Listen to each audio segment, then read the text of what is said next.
Rajshahi board 2024 যে উৎপাদকটি আসছে এটা আমরা বোর্ডে লিখছি, এটা আজকে আমরা সমাধান দেব।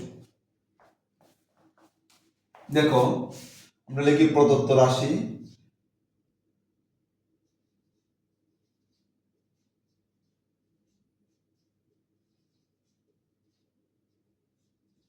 (4 plus p square minus 2) (4 plus p square 2 কে ভাঙবো 1 মাইনাস 1,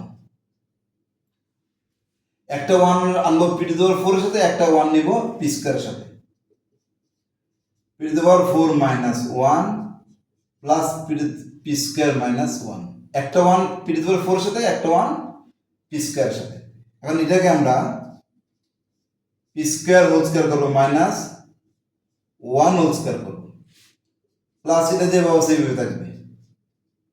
মনে করো আমরা ব্র্যাকেট দিয়ে দিলাম, এটাকে এদের ওইটাকে বি ধরে s square minus b square সূত্র, এইটুকু s square minus b square সূত্র। তাহলে a plus b into a minus b plus এটা p স্কয়ার মাইনাস 1। এইটুকু একটা পদ, এটা একটা পদ, এই দুইটা পদের মধ্যে p স্কয়ার মাইনাস 1 আছে, তাহলে p স্কয়ার মাইনাস 1 আমরা কমন নেব। p স্কয়ার মাইনাস 1 যদি কমন নেই, এটাতে যদি ভাগ করি তাহলে এটা থাকে p স্কয়ার প্লাস 1 থাকে, p স্কয়ার প্লাস 1 থাকে। এই p স্কয়ার মাইনাস 1 দিয়ে যদি এই পদটাকে ভাগ করি, p square minus 1 p square minus 1 কাটা যাবে, থাকবে কি p square plus 1 plus p square minus 1 দিয়ে p স্কয়ার মাইনাস 1 এ ভাগ করলে 1 হবে।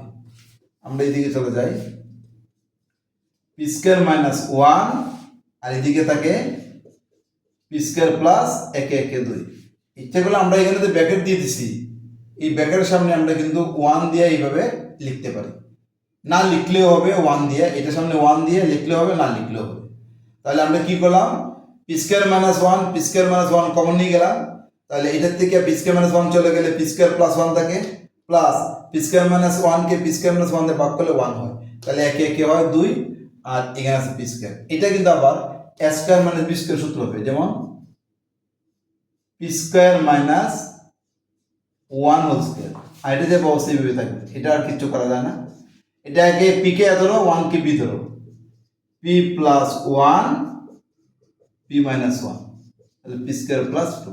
এটাই হলো আমাদের এই রাশিটার উৎপাদকের বিশ্লেষণ। আশা করি তোমরা বুঝতে পারছো। অন্য কোনো দিন অন্য কোনো অঙ্ক নিয়ে আবার আসবো, সেই পর্যন্ত সুস্থ এবং ভালো থাকো, অবশ্যই আমাদের সাথে থাকবে।